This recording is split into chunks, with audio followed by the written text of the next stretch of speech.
everybody, I'm an alcoholic. My name is Brian. Really echoing here, huh? I want to thank Mike for asking me to come down and speak. I don't get out much at night anymore, so this is a gift. The big book says, share what I was like, what happened, what I'm like now. I'm going to share a little bit about my story. I never really know what I'm going to say. I have a story. We all have a story. If you're new to AA, how many people in here are under a year's sobriety? Raise your hand. All right. And the reason I ask that is, when I was new to AA, I had a tendency to compare my story to other people's story. A tendency to say, well, I didn't do that, so maybe I'm not alcoholic. And I know I can say that, and it doesn't matter if you're going to do it, you're going to do it, but the drama of my life has really nothing to do with my alcoholism. My alcoholism has everything to do with my inability to control my drinking once I start putting alcohol in my system. All the drama that happened, all the stuff that was, the peripheral stuff, was just a byproduct of the life I lived, in the home I was raised in, and we all have that. I was alcoholic. If I really looked at it honestly, I was alcoholic back when I was 18, 19. I was drinking out of control. Many times I went to places to just knock that edge off, and found myself drinking to a blackout, or puking all over myself, and then wondering the next day how that happened. But I didn't get sober. My sobriety date was March 6th of 1993. And the interesting thing about that date is I don't remember my last drink because I didn't wake up on March 6th of that year to get sober. I had kind of resigned to the fact that I was going to die. I'd been in AA prior to that for about a year and 2 weeks. I had a year and 2 weeks of sobriety in AA, going to 2 meetings a day. And in the middle of a recovery ranch, living on a recovery ranch, talking nothing but recovery, 2 AA meetings a day in groups all during the day, and 2 weeks after I got my year chip, I drank.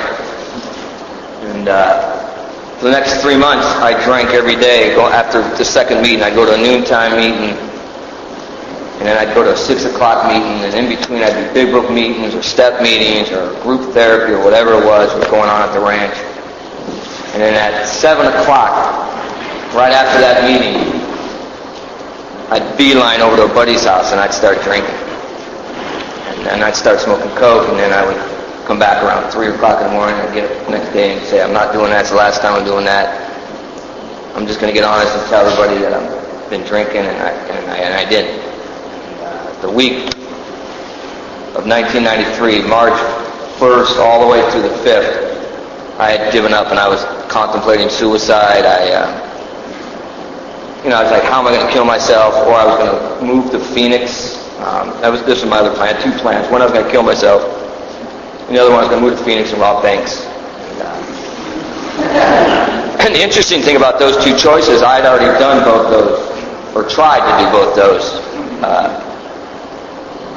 9 years before, and I was a failure at both those endeavors. And so for me to think that was a solution should just give you an idea of where my mental capacity was at the time. And what happened that morning, it was like any other morning. I was just got up, did my deal, went to noontime meeting, came back, and I was going to go to a meeting that night, and 2 guys 12-step me.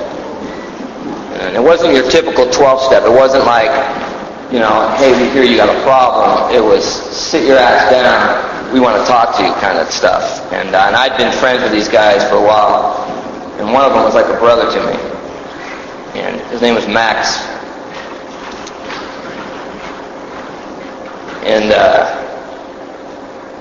Max saved my life. Max made my drinking his business. And I'll never forget it. I can never give him enough thanks. Max is out shooting dope somewhere in California now. I don't even know if he's alive. I tried to get a hold of him. That's interesting. My son was born 3 months ago. His name is Max. And, I didn't name my son because of the guy who saved my life, but I can tell you it came into play because he really made my pain his business. He really put our friendship on the line. And he called me on the carpet and asked me questions like, so how long have you been sober? And I said things like I always said. I said, I've been sober a year and 3 months and 2 days or whatever. And he said, no, really, how long have you been sober? A day, 2 days, maybe you're not even sober right now. And as I got more animated and I got to get up to leave, another guy came in and he sat me down. He said, just sit down and shut up, we want to talk to you. And Max had that look in his eyes, you know, the look of, you see it in AA a lot, you know, when you get to know people and you really start to connect, of he really loved me and he really knew I was going down the path. And he said, man, I love you, man. I don't want to see you die. And I don't know what it was. Maybe I just had no more fight, but I just broke down and said, man, I can't stop drinking. And I haven't had a drink or drug since that day. And both those guys went out to use within a year. One never, I don't know where he's ever come back, and the other guy's just coming back. And I've been sober 13 years, so it's like, there's some magic in AA, and there's some stuff that goes on that I don't understand, but I'll be forever grateful for that. I'll tell you why I didn't drink, or why I didn't stay sober. See, I came to AA and I believed the lie that I think happens a lot in Alcoholics Anonymous. And I believed it because somebody told me it, and I don't think he tried to mislead me, but he told me the truth. He said, his truth, which was, he said, Brian, you got a drinking problem. You need to go to AA. And so I went to AA thinking I had a drinking problem. And the solution for that is not drinking. But that's not the solution for what I have. I have alcoholism.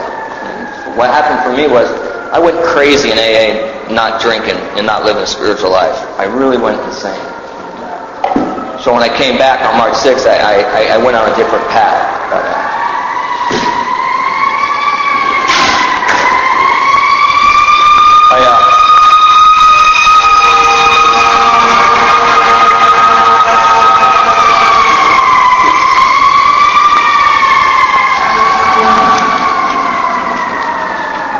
So here's what happened. Here's my story. I'm going to give you the Reader's Digest version. I'm not going to get into details about my life. I'll talk about my recovery, but you have to understand I'm an alcoholic. And I grew up in an alcoholic home. I grew up in California.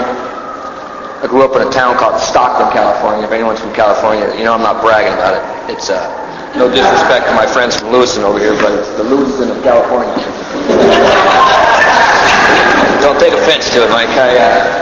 It really wasn't a pleasant place to grow up, but I learned a lot of things in that home. I learned a lot of, my mom was a barroom drunk, and my mom, she was, and all my uncles were drinkers. Everybody was drunk. The only person in my family that wasn't drunk was my oldest brother and my dad.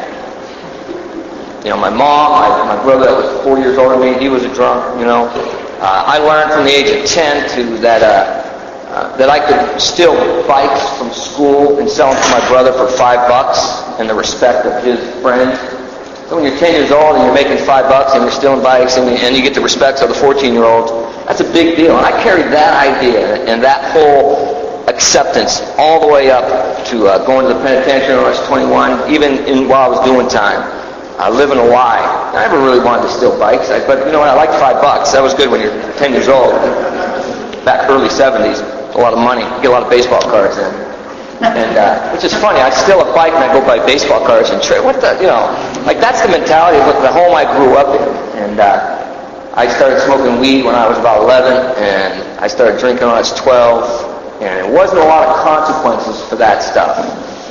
I ran away from home for my first time when I was 12. Me and my brother stole a boat, and we tried to get it out of the canals and get to the bay, San Francisco Bay, and we hit a sandbar.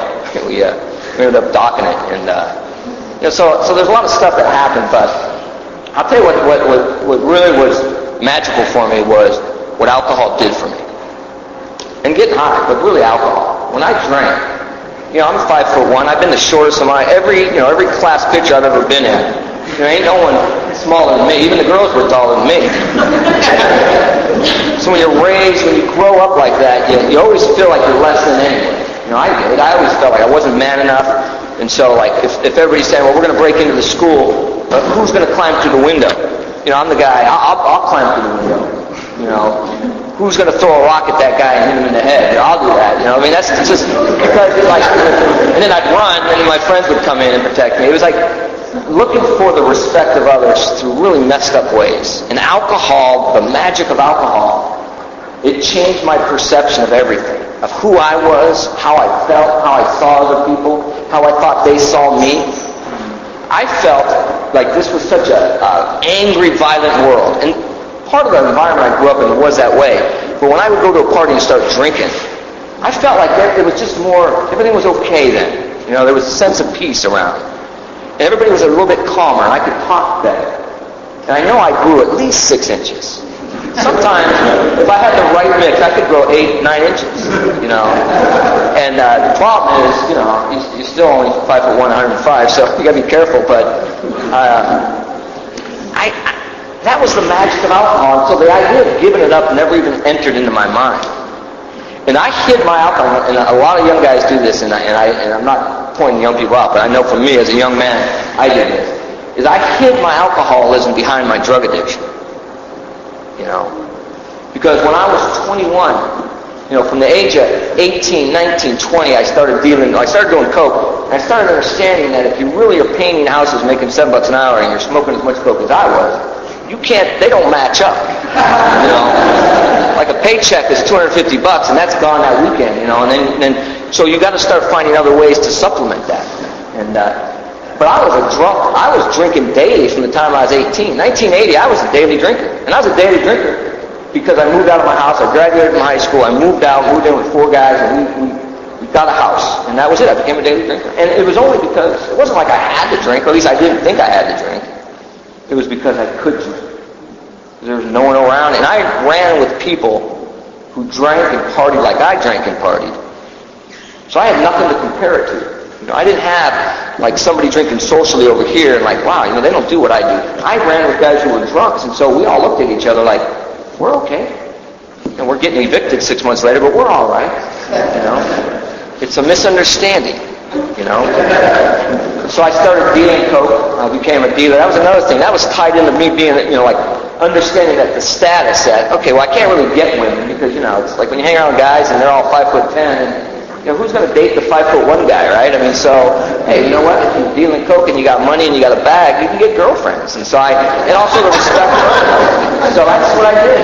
And the problem is, this is a failed business plan. If you're using the substance that you're selling, it's destined for failure. But I'm good. I'm telling you, I have a way of convincing people that your money will be coming next week. I look right in the eye, man. You know what? I know I owe you $2,000, and you know what? I got a lot of stuff fronted out, and I got stuff coming in. Just give me one more. I'll get you covered on the back end. We're all set. Okay, man. You know, I ran through a bunch of drug dealers in Tucson, Arizona, and got to a place at the age of 21 where it was checkout time. You know, it was like everybody gets to that place. I'm surprised how much we don't talk about suicide in AA. At least some meetings, like it's a shameful thing. But I can guarantee you, I've sponsored a lot of guys, and most guys I've sponsored have attempted suicide at one time or another. And at the age of 21, it was my turn. And I'm going to tell you right now, if you looked at my life, I had a beautiful girl. I had, you know, a job, and my boss was addicted to cocaine, so I get a lot of free hours. I lived in a decent house, and I had money sometimes I didn't. But outside, it wasn't that bad. And one night I'm sitting around, I'm looking at my life, the real life, not the facade that I want everybody to see, but really what's inside my heart. Everybody was gone, and I'm realizing that, man, the game is over. And I remember, I'll tell the story just because it's goofy and it just describes accurately who I really am. I was sitting around with a buddy of mine named Dave Kerr, and Dave Kerr and I, we were partiers, we partied, we smoked a lot of coke, we drank a lot together. And I turned to Dave and said, Dave, I said, I need some money. And he says, I need some money. I said, well, I got a plan. Let's go rob that Kentucky Fried Chicken down the road. Dave's like, I guess he didn't have a better plan because he went with me. And I remember, because my car wasn't working at the time, getting in his car, it was AC/DC Back in Black had just come out. I think we even had it on 8-track, but I think it came out, and we were jamming to it, and we were like all pumped up, ready to do this. We had masks and ropes and guns, and we were taking them out. And we went in there. We ended up going in there and buying like a 3-piece meal. So it's like I'm not a gangster, that's for sure.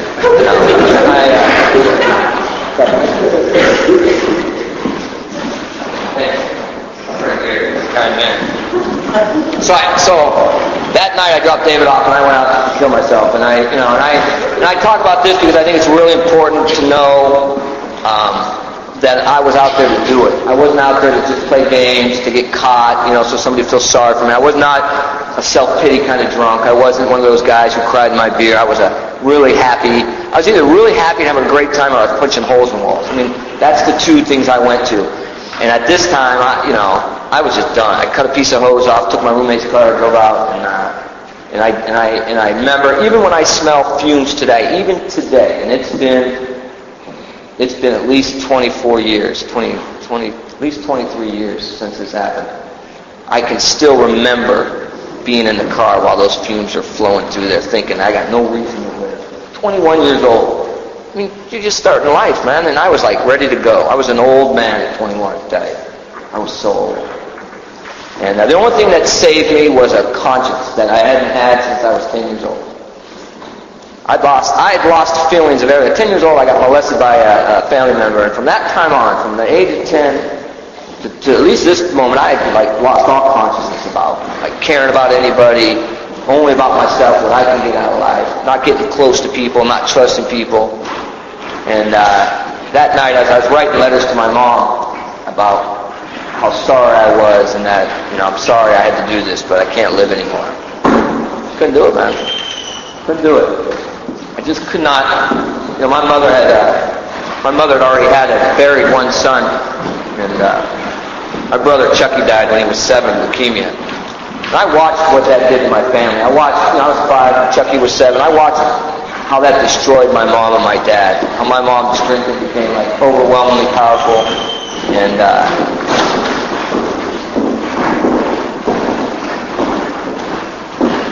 so I didn't kill myself. And that's obvious, I know, but I figured I'd share that with you just in case you thought. But I made a decision that night, which is one of my problems in my mind, is I kind of figure out the wrong solution. And it's always because I got the wrong problem. And see, you got to know what the problem is before you can really fix it. That's why I think it's really important in AA when you take guys through the book to really find out, am I really an alcoholic? Am I really powerless over alcohol? Or am I drug? What am I? What's my problem? Well, my problem at this time was that I just didn't have enough money. Lack of funds. No money. No money. I need money. Right? It's obvious to me. It's not that I'm smoking coke, robbing from drug dealers, taking my roommate's rent. It's not none of that. The problem is I don't have enough money. If I had enough money, all my problems would go away. And what happened is the symptoms would have gone away. Everything would have looked good, but it would have been the same thing. And so next day I drove into town and just robbed the bank. That's what I did. Plain as simple. Went in there, robbed it, asked for the money, left. I'm not going to tell you how much I got, because Dave keeps telling me I shouldn't tell this story, because you guys will start thinking I'm a real gangster. But I got $50 for my first bank robbery. Yeah, I got 50 because I asked for 50. So I got what I asked for. Don't ask me why I was in a sober blackout. But I got my $50, and I'll never forget thinking that. At first I was scared to death. 21-year-old kid. I couldn't even shave at this time. In fact, when they wrote the newspaper article the next day, they said 17-year-old kid robs 2 banks. But because what happened, I had my $50, went about 12-pack of Budweiser, and I'll never. Those were I drank 4 of them real quick, man. Got that sense of ease and comfort. Okay. All right. Shit. $50. Drove across town. I robbed another bank, and then I got all the money I wanted. I got a lot of money, and I paid all my debts off, and I just started this lie. 6 months later, I ran out of money. Tell my boss, hey, I need the van. I got to go into town, get some stuff. Gives me the keys to his van. I drive into town, rob a bank, go back to the job site. Like nothing happened. It was like I became addicted to it. Oh, okay, cool. They don't know who I am. No big deal. When I run out of money, They gave me a license to do whatever I wanted to do. And 2 weeks after that, I got arrested. And we're doing time. We used to always make, you didn't get arrested. You got saved. That was a running joke, right? But the truth was, I was one of those guys. I'd say that in a heartbeat. We'd be playing, spades or pinochle or whatever we'd be playing and talking crap. And I'm like, man, you were saved. But I was saved. I'm gonna tell you right now. If I had got caught, I don't think I'd be here today. That was the best thing ever happened to me. Now, you couldn't have convinced me that when they arrested me, or even for years later, but sitting here today, it saved my life. It saved my life. And my parents bailed me out. My parents love me. I'm a baby. My mom already lost one son. I got a good family. And they came and got me, and they got me a lawyer. And the lawyer told me the truth, which I needed to hear, which is you're going to prison. You can't rob 3 banks and not go to prison. It's going to happen. You got to do it. The only thing is how much you're going to get. I hadn't really had any records since I've been an adult, juvenile stuff, but that stuff was gone. And 2 weeks, about 2 or 3 weeks before I was supposed to go to trial, I robbed another bank. So that's the overview of my insanity, And the day I did that, I used to hang with this guy named Johnny Valenzuela. We were drug dealers together, and we used to have a lot of resentments against him because he slept with my girlfriend when I went to prison. But Johnny was a good friend. I remember sitting there saying, and we're all baked. We got home from work, and we're like, the bong's out. We're like, we're feeling good. And I say, hey, I got to go to the bank to cash some checks. Can I have your card? And he throws me the keys to his car. And I go and rob this bank. And I did it on Friday afternoon, knowing I'm going to get caught. But guess what I'm going to do that weekend? I'm going to have a party. Because see, my lawyer told me you're going to prison. So if I go to prison, you're 21 years old, and you're thinking of 10 years in prison. That's forever, man. That's like, my life is over. 30 years old was like dead as far as I was. 30. I'll be 44 on Sunday. I'm thinking, 50's young, man. But back then, 30 was nothing. I was like, I couldn't even believe being 30, And so I'm thinking, my life is over. And I robbed this bank. I knew I was going to get caught. I didn't get caught during an act. I knew they're going to look at the tape. How many guys are out there on bond that are 5'1"? and then when the camera can't see the top of your head as you're leaving the bank, it's like a fluke, So they came and got me, and I wasn't going to get out. I didn't get out for the next 6 years, and there's nothing exciting that happened in prison. I drank in prison. My alcoholism continued with me. It was the same way. I didn't fit in. When you're 5'1", 105 pounds, and from the suburbs, and you're going to federal penitentiary, it's like I'll figure out how to fit in. So I became what other people want me to become. I became a racist. Right? Not proud of that. Never had a racist bone in my body. But guess what? Some of the racists that I hung with protected me. So that's what I became. Right? Did a lot of things I'm not proud of. Right? Hurt a lot of people I didn't want to hurt. Lived a life I didn't want to live. To survive in a world I never wanted to be. It's just where it is. I'm not proud of it. I don't regret it. I wouldn't do it again if I had the choice.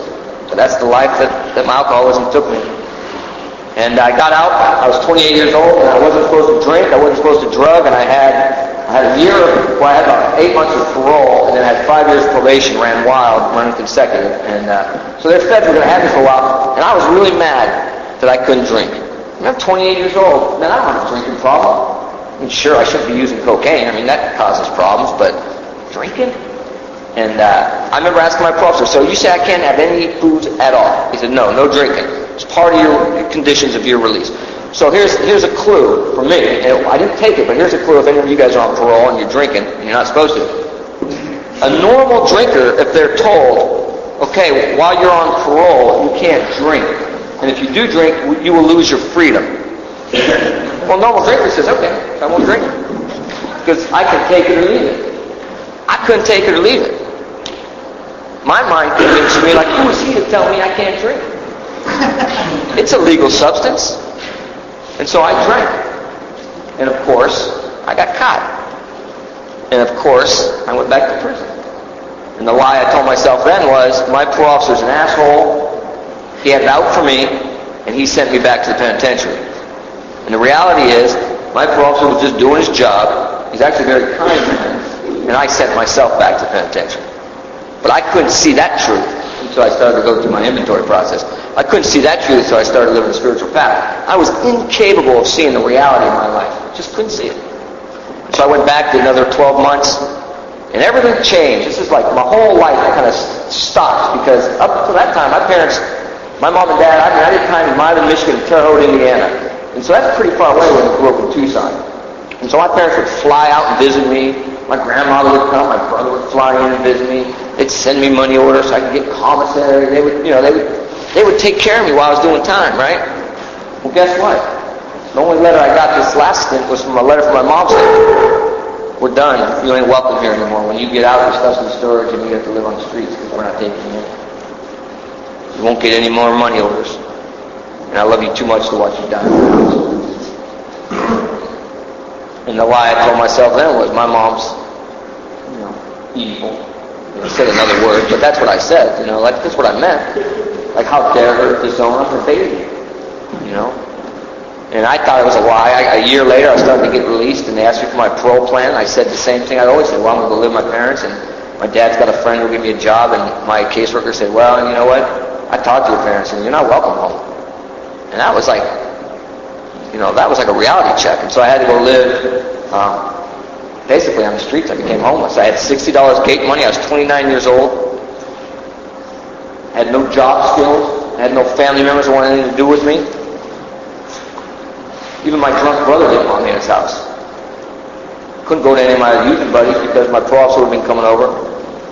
So I go live in this halfway house downtown Tucson, and I was mad. I was so mad.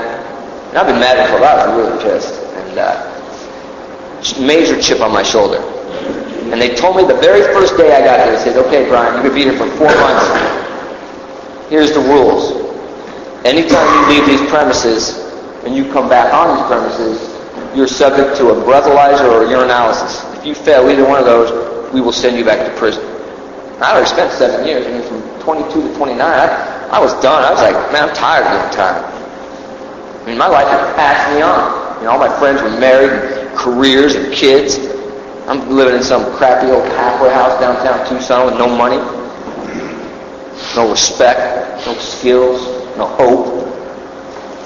And they tell me I can't drink, so I'm like, okay, I won't drink. 4 months, I can do that. Third day out, I'm in it. Third day out, $60, that's all I got to my name. Somehow my mind convinces me, hey, you have been in prison for a year, dude, you deserve to drink. Who are they to say you can't drink? You don't have to drink a problem. A couple of drinks ain't going to be bad. Come on. So I drank. And see, here's another lie I always tell myself. Because I controlled it that day, right? Oh, then I don't have a problem. The big book says, the great obsession of every abnormal drinker is to control and enjoy his drinking. You don't match those two things up. If you can control and enjoy your drinking, well, you may not be alcoholic.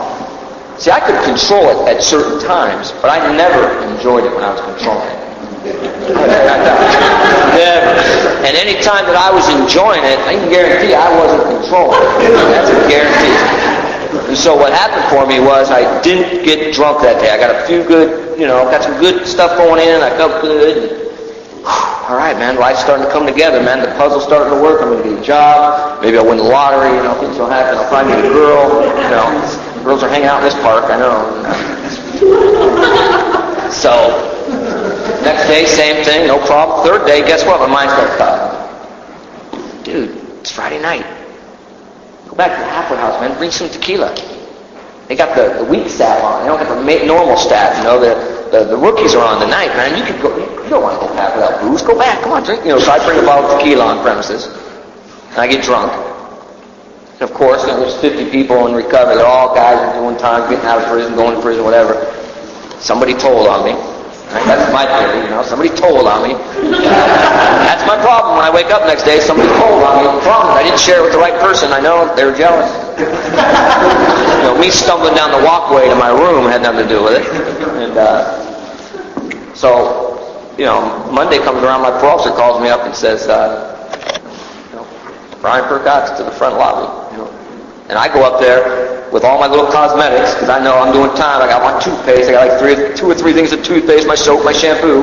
You got to look good in prison.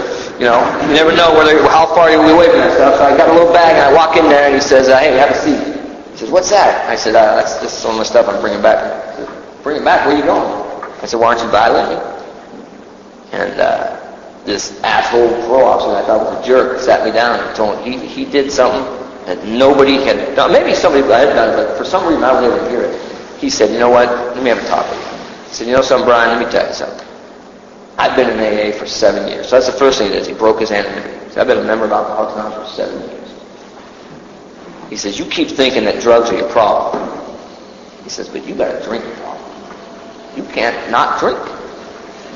But that's a problem. He said, so here's what I'm going to do. I'm going to give you one favor. It's the last favor you ever seen. And this guy who violated me a year before, or I helped violate me.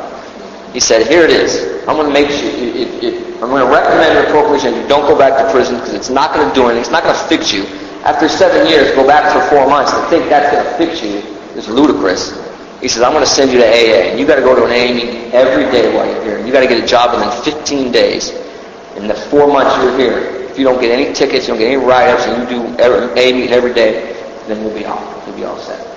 He says, you make one slip up, I'm sending you back. And wash my hands. That man saved my life. He sent me to you people. I mean, I didn't want to come to see you guys. AA. I didn't. AA. I mean, God, 30 years old. AA. I was 29 at that time. I didn't even like, please. AA for alcoholics, man. That's people I was drinking without the park, man. People living on Skid Row. Oh, I lived.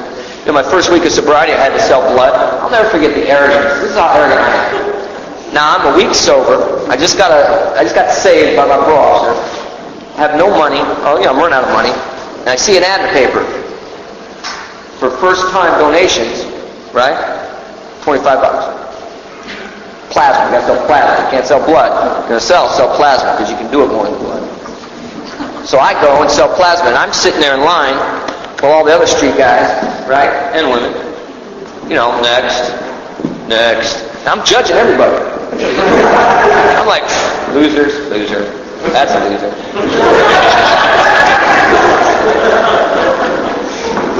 And the whole time I'm praying I weigh 110, but you got to be 110 to be able to give plasma. So I'm like, man, I hope I tip that scale. So I sold my plasma, you know. I made my money.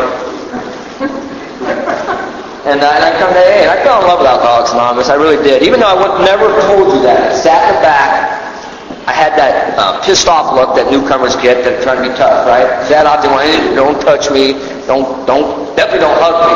I don't trust anybody. But because if you hug me, I know you want something from me. I don't know what I had. I mean, I was living in a half hour thinking of busting meetings, but somehow I knew I had something that he wanted. And but there's a few guys at the meeting that I still stay in contact with that broke the barrier, man. They just kept coming at me with love and love. And I'm going to tell you right now, when you live in a world of hate, like I live in a world of hate, love is some powerful stuff, man. Love is really powerful. The kindness of another man. Don't ever underestimate reaching your hand out to a guy who looks pissed off. Because I'm going to tell you right now, most of them really want someone to talk to. It's a facade. You know, I was so scared. And they knew it. They knew it, man. They reached out and they touched me, man. I'll never forget. I'm sitting at the bus stop. It's 110 degrees. I got 18 cups of coffee because that's what you do when you're new. Drink lots of coffee. Wonder why you can't sleep at night, right? Sweat pouring out of me, and I'm sitting at this bus stop, and it's really hot. This guy drives up. He's got the air conditioning on, you know, and it's like almost frosty inside this guy's car. Rolls the window down. Hey, you want to ride back to the halfway house? I'm like, nah, I'm cool. I got this. You know, I cannot accept the kindness of another man. You know, like, what's up with that? I can accept it. And I would have been helping him more than he would help me. The whole time there, I'd have been freaking out. What does he want? You know, is he gay? You know, my mind. Where my mind will go? We'll go places, you know. And, but eventually I got beat down. Eventually I started to fall. I moved away from the back to the front. I used to go play pool with these guys. They'd say, hey, we're going to go out for lunch and then we'll go play some pool. And I was like, oh, okay. You know, I didn't know what to talk about, early recovery. What do you talk about? You know, like, I don't know how to have a conversation. I had nothing to talk about. Like, yeah, okay, coffee's good. You know, I was like so scared to have a conversation with people. And they knew it. They didn't force anything on me, man. They really just were kind. So I came, and I thought, and here's what happens. I went to this noontime meeting. There's about 40 people. About 15 over here were talking about recovery. Going through the 12 steps, getting a relationship with God, making amends, right? 4-step inventory. They were talking about real substance. And another group over here with equal amount of sobriety, time-wise, they were talking about you just don't drink whether your ass falls off, you just show up no matter what, right? And these people over here were judging everybody. And when you're new and you owe a lot of money because you stole a lot of money, and you don't want to do anything about those amends, right? You definitely don't want to do no inventory in my life because I'm just all right. I ain't hanging with these guys. Like, they were way too intense for me, right? Because they were the ones smiling, laughing, having a good time. But I kind of drifted over to these guys, and I hung out with these guys. And anytime someone talked about God, I'd get up and leave. Don't know why. I mean, I know why. I had deep resentments against God, but didn't want to hear any of that stuff. Anyone talk about 4-step, I didn't want anything to do with that. And so I fell in tune with a group of people who were not drinking, seemingly were doing okay, and able to have some fun, like sleep around with each other, do that stuff, cut corners, and I did that for a year and 2 weeks ago. And I didn't do the recovery process. I didn't want anything to do with the recovery process. I didn't even know I was alcoholic. They came around the room and said that, and I said, it was like I was a duck. Yeah, quack. Next guy. If you'd asked me, if you'd have come up to me and said, so, you're alcoholic? This is what my sponsor did. When I finally got a sponsor, it was a big book. What's funny is after I drank and got sober on that day, I knew I had to go to those group of guys. I knew I had to go there. I didn't want to. It wasn't like I was skipping over to hang out with these guys that were, doing this stuff.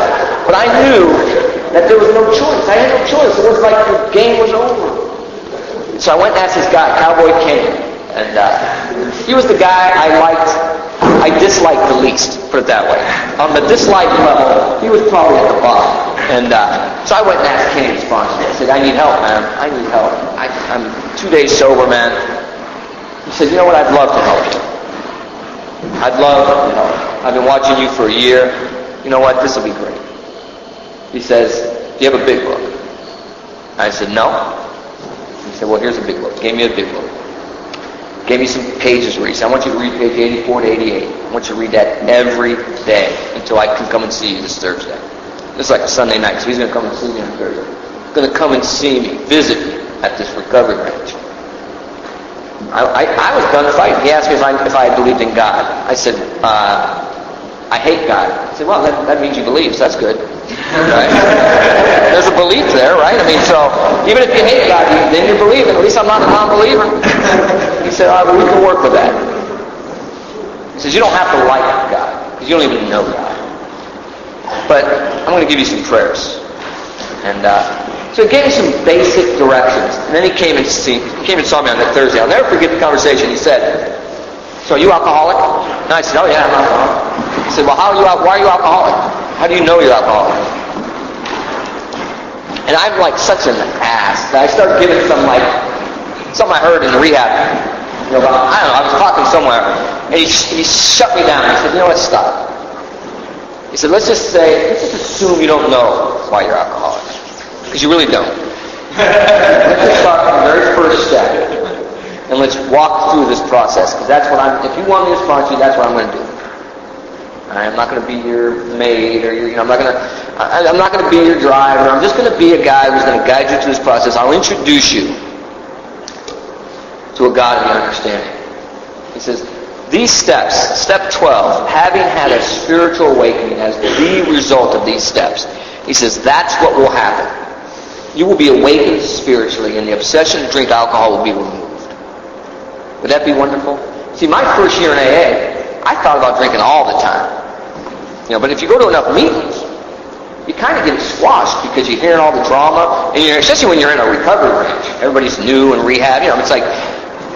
But I thought about drinking all the time. See, it's not, here's the thing. This is what's true for me. It's not the first drink that gets you drunk. That's what we say in AA. It's always it's a cute phrase. It's the first drink that'll get you drunk. But here's what'll get you drunk. the unprotected thought that precedes the first drink. All right? That's what's going to get you drunk. All right? The first drink happens after that. I never had protection against that first thought. Now, my protection was meetings and hanging out with people, but eventually human resources, they wore out. And all reasons for not drinking were pushed aside for the insane idea that I could drink safely. And I think when you're going to 2 AA meetings, living on a recovery ranch, doing groups during the day, and you're still drinking at night, that's a problem. That's not just social drinking. That's a problem. And he taught me, he said, I will give you tools so you can have some power in your life so you won't be powerless over alcohol. Now that was like heresy. That's like, whoa, wait a minute, we're always powerless. No, he said, this is about getting power. Physically, you will always be powerless over alcohol. But this is about being powerful, getting power. Well, not going to be from you or your group or your sponsor, your girlfriend, your wife, your kids. It'll be from a power greater than yourself. And he guided me through that process. And I'm going to tell you right now, I was a skeptic, I was a doubter, I was anti-God, but I had no more answers. I was done fighting. The surrender was there, man. I was surrendered. I was beat. I mean, the big book talks about at some of these we balk. I did balk, but it was very, very short balk for me. Because I'm not a guy who suffers well emotionally. I just don't suffer well. My whole life, man. If I feel uncomfortable, I know what will fix that. It'll be a drink. It'll be a fatty that the guy passes me next to me. It'll be anything that makes me not feel. So I'm like that. My problem is sobriety sucks. That's my problem. Without a spiritual solution, sobriety is painful. For a guy like me, it's just not comfortable. And here's the type of guy I used to drink. Hey, Brian, we're going to a party. Right away, I started getting anxious. Well, who's partying? Oh, Renee's having a party. Well, how many people? Oh, there'll probably be 50 people there. Oh, really? When are we going? We're going in an hour. Well, I better go get drunk, because if I don't go, I won't go to the party. I don't go to the party sober. You know, I get nice and lubricated, and then I can slide into the party. Because if I walk in sober, everybody's looking at me, and I'm all freaked out. That's just the way I am, you know? So I got to learn how to live a way that I'm comfortable being sober. And the 12 steps of Alcoholics Anonymous are magical, you know? And I walk through those begrudgingly. I tell you some of the key things that really shaped and my foundation and changed my life. The 4th step, I come from a sponsorship that's straight out of the big book. It's big book sponsorship, right? They don't have any forms or anything like that. It's like, let's just follow the rest. Right? We do 4-column resentment inventory. We do a fear inventory. We do a sex inventory. And when you all written out, you go and you share it with your sponsor. Everything. And all the secrets that I didn't write down. I share it all. Lay it all out. Get on this. This is who I am. Alright? Because my sponsor was slick enough. After I did that, here's a few ones. The guy who molested me had deep-seated resentments. And I remember when I was doing my 4th column, they call them turnarounds, 4th column. It doesn't matter. I'm looking at where am I to blame. Right? And you're like, I'm 10 years old. I'm sitting there thinking, okay, like, you know, screw this guy. So I call my sponsor. I'm mad as hell. I'm like, dude, first off, I understand where you're coming from, but I was 10 years old. 10 years old, man. I had no part in that. He said, oh, really? Yeah. So you're probably right. I said, how old are you now? 30? I said, wow. He said, so for 20 years you allowed this guy to continue to hurt you. When are you going to get to a place of forgiveness? He said, Brian, if you ever really wish to be free, you're going to have to forgive this man. And I'm thinking, how can I forgive this? It's an unforgivable act. He says, well, you're right, you can't forgive it, but God can help you forgive it. He says, you want to be free? I said, man, I want to be free more than you imagine. He said, all right. Because see, here's the lie about freedom. I always thought, well, they open the gates and let me out, I'm free. And I was in jail way before I went to prison. And I was in prison way after they let me out of prison. I've never been free until I walked through this path.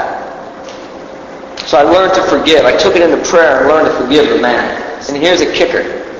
I thought, well, I do this cute little inventory, and then I pray to God and say, okay, I forgive this man. Well, here's what happened years later. Now, I'm in Maine. I'm taking guys to the steps over at Maine State Prison.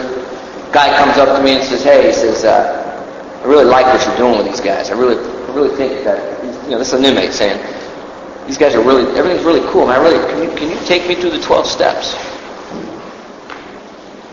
And I know this guy's crying. See, I know he's got a crime against kids. And I didn't say yes. I didn't say yes, I'd love to help you. I said, I'll have to get back to you next week. I'm so ashamed of that. I'm really ashamed of that. And I remember going out to my car and crying and thinking, what is wrong with me? Everything that my sponsor and everybody that my heroes of AA taught me that. And my real purpose in life is to be a maximum service to God and my fellows. And here is one of God's children put in my path, and I totally said, I'll have to get back to you. And I called my sponsor up and I told him what happened. I said, yeah, and I have a great sponsor. He doesn't bash me when he knows he doesn't need to be hard. He's not hard. He said, yeah, that sucks. And I said, so what are you going to do? I said, I got to help this guy. He said, yeah, that's probably right. So I went back in the next week and I told this guy, I'd sponsor him, I'd take him through the 12 steps. Now here's the magic. As a result of me walking this man through this process, I got free of the last piece of resentment that I was holding on to. You see, if I didn't have any resentment, I would have just said, yeah, I'd love to help you. But the fact that I had to walk for him, and by me, just by the gift of God being allowed to walk this man through the process, I understood that though I may have an issue with the crime, I have no issue with the man attached to it. I harbor no ill feelings, no judgment. Now, of my own power, I can't get there. All right? That's the gift, being of service.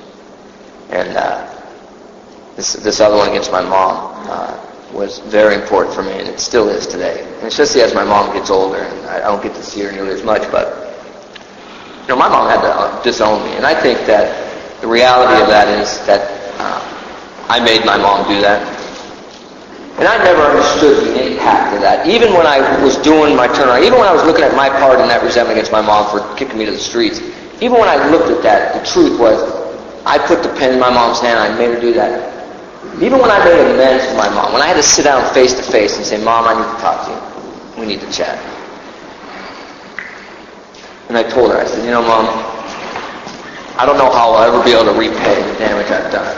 But I know for a fact that you did everything in your best, you did the best job ever to raise me. And the problems I had are my problems, have nothing to do with you. And I'm truly sorry for making you have to write that letter. And I was guided through this process in a way when you're doing amends to ask people, is there anything that you want to share? Is there anything else that you would want to share with me? And then shut up and listen to what they have to say. And I asked my mom that. And she said, yeah, I'd like to talk to you about that. She said, Brian, no, we're not saying this, we're crying. And she said, Brian, she said,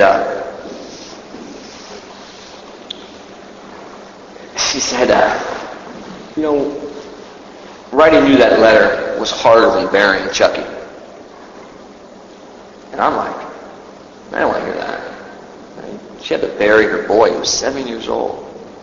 And she just told me that writing me that letter was harder than burying Chucky. And that just hit me, man. I was like, oh, man. And I asked her, like, why? And she said, with Chucky, I had no choice. Leukemia took him. Like, it was a done deal. But with you, I didn't have to write you that letter. I had a choice to whether to do it or not. And having to do that was the hardest thing I've ever had to do. So when they talk about selfishness being the root of our problem, I understand that. And not at some educational level, but deep down in my heart, that my alcoholism and me, I will destroy people around me. And the healing process of that is magical. Because my mom and my relationship with my mom is second to none. My mom, it's like a lot has to do with Chloe. My mom finally realized I met a woman that was really helped me, but I can't say enough for the 12 steps of Alcoholics Anonymous. The healing that happened as a result of that. Going to my brother's grave, like I hadn't been to my brother's grave in 25 years, and realizing, like, I got to go, Chloe, we got to go to San Francisco. I got to fly across the country, and I need to put flowers on my brother's grave. I need to respect my brother. Because I was the type of guy who, oh, your brother died, what a shame. I'd like, yeah, well, he didn't know. I didn't know him, so he didn't mean anything to me. And how cold and callous. No respect for him. Never honored my brother. And I had to go and flew to Frisco. My older brother lives there, so we did some of that. And then I took Chloe out to where I grew up, and then we went out to this cemetery, and we found my brother's grave. And it was a huge cemetery. And I went in there. I'll never forget.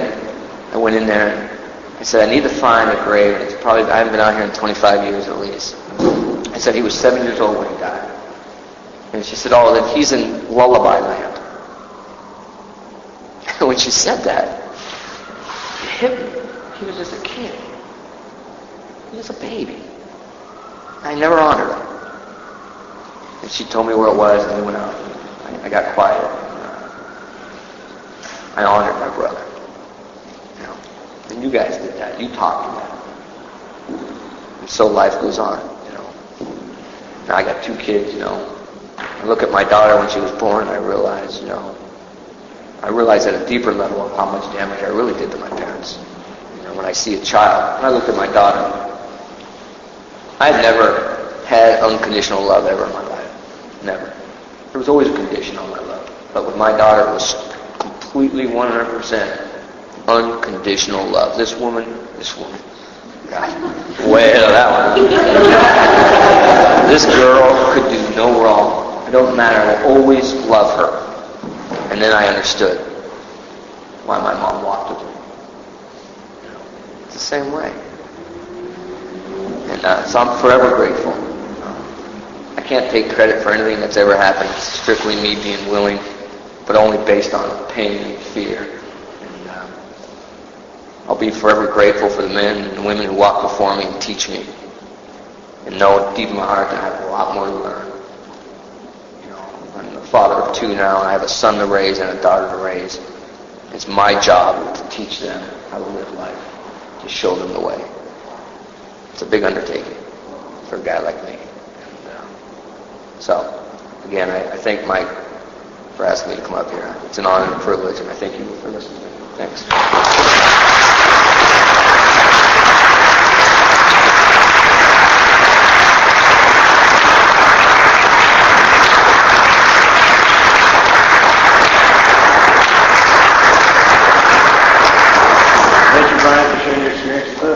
If you'd like to become a member of this group, please see me after the meeting, and we'll close with the Lord's Prayer.